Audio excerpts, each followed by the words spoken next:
Hi everyone, this is our channel Around My Story. Please like, share and subscribe. Avant cet été, je n'avais aucune expérience des applications de rencontres. Tinder n'a été lancé que 2 ans après la fin de ma relation à long terme. Pendant les 7 années qui a duré notre relation, j'ai joué avec les applications de mes amis, mais je n'ai jamais adhéré. Me retrouvant soudainement célibataire au début de l'été et ayant désespérément besoin de distraction, j'ai plongé la tête la première dans la piscine des rencontres en ligne. J'ai commencé avec Tinder parce que ma ville est trop petite pour autre chose et que mon cœur, froid et mort, voulait des rencontres occasionnelles. Rien de sérieux. C'est le but de Tinder. Tinder a répondu à la plupart de mes attentes. J'ai eu une poignée de rendez-vous, j'ai rencontré des gars cool et d'autres pas si cool. Et j'ai traîné avec quelques personnes vraiment intéressantes, comme un DJ radio qui gère une entreprise de mariage à côté. Ce que je n'attendais pas de Tinder, cependant, c'est que la plupart de ces interactions ont commencé à me faire sentir bien dans ma peau. Je veux dire, vraiment bien dans ma peau. Comme toutes les femmes du monde, je n'ai jamais été satisfaite de mon corps. Je fais du 44, je suis étiquetée grande taille et j'ai porté des lunettes par intermittence toute ma vie. Lorsque je sors avec mes amis, je ne suis jamais la fille que l'on drague, avec qui on flirte. Depuis que j'ai atteint la puberté et que j'ai pris conscience de la différence entre ce qui est attirant et ce qui ne l'est pas, j'ai toujours pensé que je jouais le rôle de la grosse amie, qui se contente de rester assise et de sourire. Bien sûr, j'ai eu des petits amis, mais ils ont toujours été mes amis avant tout. Alors quand ils me disaient « tu es magnifique », ce que j'entendais c'était « je t'ai trouvé magnifique seulement après avoir appris à te connaître ». Je n'ai pas tout de suite pensé que tu étais jolie. Je sais que le fait que quelqu'un soit attiré par votre personnalité est plus important que le fait qu'il pense que vous êtes mignonne, mais je ne détesterai pas qu'un seul gars qui ne me connaît pas du tout me dise que je suis attirante. Les amis, la famille et les petits amis, je ne les crois pas, mais un parfait inconnu, cette personne, je pourrais bien l'écouter. Cela nous ramène à Tinder. D'une de mes premières nuits d'utilisation de l'application, un ami et moi étions assis sur ma terrasse et décidions sur qui se matcher. À chaque fois que nous disions « cela se match », nous rions et regardions un peu plus les profils des gars.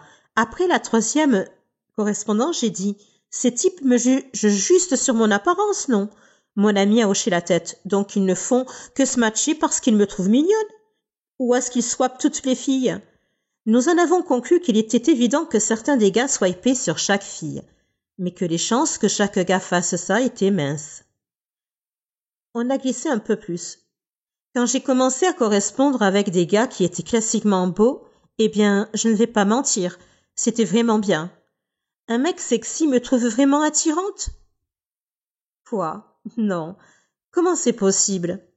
Puis les messages ont commencé. Certains sont allés droit au but en disant « Tu es vraiment jolie ». D'autres ont d'abord engagé la conversation avant de faire des compliments ici et là. Je sais que c'est ainsi que les gens fonctionnent sur Tinder, mais gardez à l'esprit que je ne suis pas du tout habituée à cela. Ce n'est que lorsque j'ai commencé à rencontrer ces gars que je me suis demandé « Est-ce que Tinder peut booster l'estime de soi ?» 2 gars m'ont demandé comment une personne aussi jolie que moi était encore célibataire. J'ai eu un rendez-vous avec un gars qui m'a dit en espagnol que j'étais belle. Un autre gars que j'avais rencontré plusieurs fois m'a demandé « Tu cherches quelque chose de sérieux ?»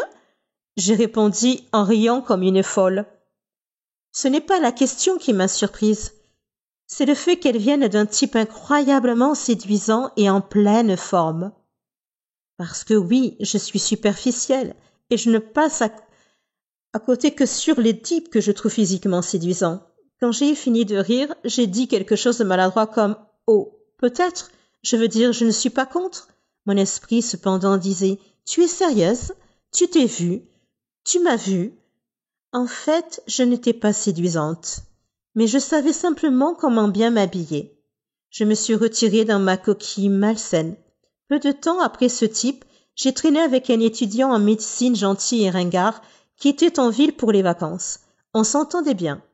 Le lendemain, lorsque nous nous sommes retrouvés, il semblait choqué que je sois sortie une 2e fois avec lui. Il n'arrêtait pas de répéter « Tu es si belle !» Je n'ai jamais l'occasion de faire des choses comme ça. Je ne sais pas comment répondre au compliment. Mad Boy a secoué la tête. Il a dit « Ne fais pas ça. N'aie pas honte de ton corps, tu es si séduisante. Tu t'es vue.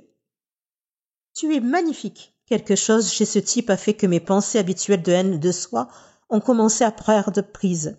Encore une fois, je sais que c'est le genre de choses que les gens disent sur Tinder, mais soyons honnêtes, pourquoi faire un effort supplémentaire?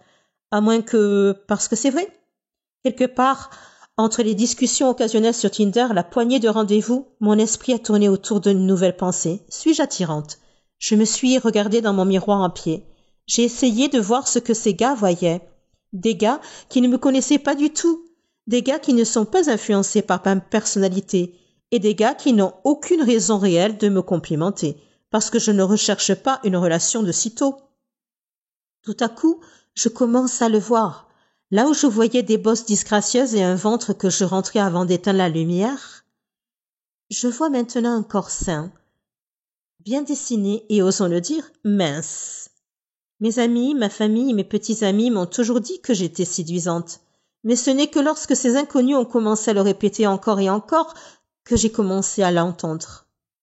Alors, qu'est-ce qui booste l'estime de soi? Tinder ou les simples rencontres? Ou est-ce qu'ils fonctionnent l'un avec l'autre? Parce que sans Tinder, je ne sortirais probablement pas du tout. Sur le plan romantique, j'ai tendance à ne pas me mettre en avant. En général, je n'ose pas aborder un homme et essayer de flirter avec lui par peur d'être rejetée. Avec Tinder, cependant, le simple fait de correspondre avec quelqu'un semble atténuer la peur du rejet. Que vous ayez trouvé une personne parce qu'elle est vraiment intéressée ou parce qu'elle a dit oui à tout le monde? Le fait de voir le message, c'est une correspondance, atténue un peu la tension qui accompagne les rencontres. Que ce soit grâce à Tinder ou non, ces derniers mois, j'ai découvert une nouvelle confiance en moi. Quand quelqu'un me complimente, je lui dis merci au lieu de répondre par une blague sur la haine de soi. Lorsque je rencontre quelqu'un pour la première fois, je m'efforce d'être aussi bavarde et sarcastique que d'habitude, au lieu d'être timide et silencieuse. J'ai flirté avec des hommes et j'ai même donné mon numéro à un musicien au hasard. Pour une fois dans ma vie, j'ai l'impression d'être quelqu'un qui vaut la peine d'être fréquenté. Plutôt que de craindre que ma moitié soit trop bien pour moi. Est-ce que Tinder m'a donné cette confiance en moi? Ou est-ce que je deviens simplement plus vieille ou sage? Je n'en suis pas sûre, mais ce que je sais, c'est que je ne vais pas arrêter les rencontres en ligne de sitôt. À l'âge de 15 ans, je m'occupais de ma mère malade, de mon père alcoolique et de mon jeune frère. Je travaillais dans une pizzeria pour que ma famille ait de quoi manger. Ma mère souffrait d'une maladie mentale. Ses hallucinations étaient effrayantes. Parfois, elle détruisait des choses dans la maison. Mon père se rendait physiquement malade en buvant trop. Il était souvent en retard au travail et sa vue se détériorait. Je devais m'occuper de mon frère de 6 ans. Je restais éveillée la nuit et lorsque je m'endormais enfin, je faisais des cauchemars dans lesquels je voyais mon père mourir ou mon frère être emmené. Pour faire face au stress, j'ai commencé à faire des choses comme mon père à l'automne de ma première année de lycée. Cela a détendu tous les muscles de mon corps. J'ai bien accueilli l'engourdissement, mais mon père n'en a pas fait une bonne image. J'ai donc arrêté et essayé une autre drogue à la place. Un jour, au printemps de ma première année, mon mamie m'a offert une pilule. J'ai hésité, puis j'ai accepté. 20 minutes plus tard, je me sentais heureuse et légère, comme si mon corps était un nuage. Tout le stress et les soucis concernant ma famille ont disparu pendant des heures. Après cette seule pilule, j'en voulais plus. Mon ami connaissait un dealer, alors je lui donnais l'argent et il m'en donnait plus. Ces pilules n'étaient pas bon marché et mon salaire de la pizzeria n'était pas suffisant. J'ai demandé à mon ami « Tu connais quelqu'un qui pourrait me trouver un meilleur emploi ou autre chose ?» Il m'a répondu « Pas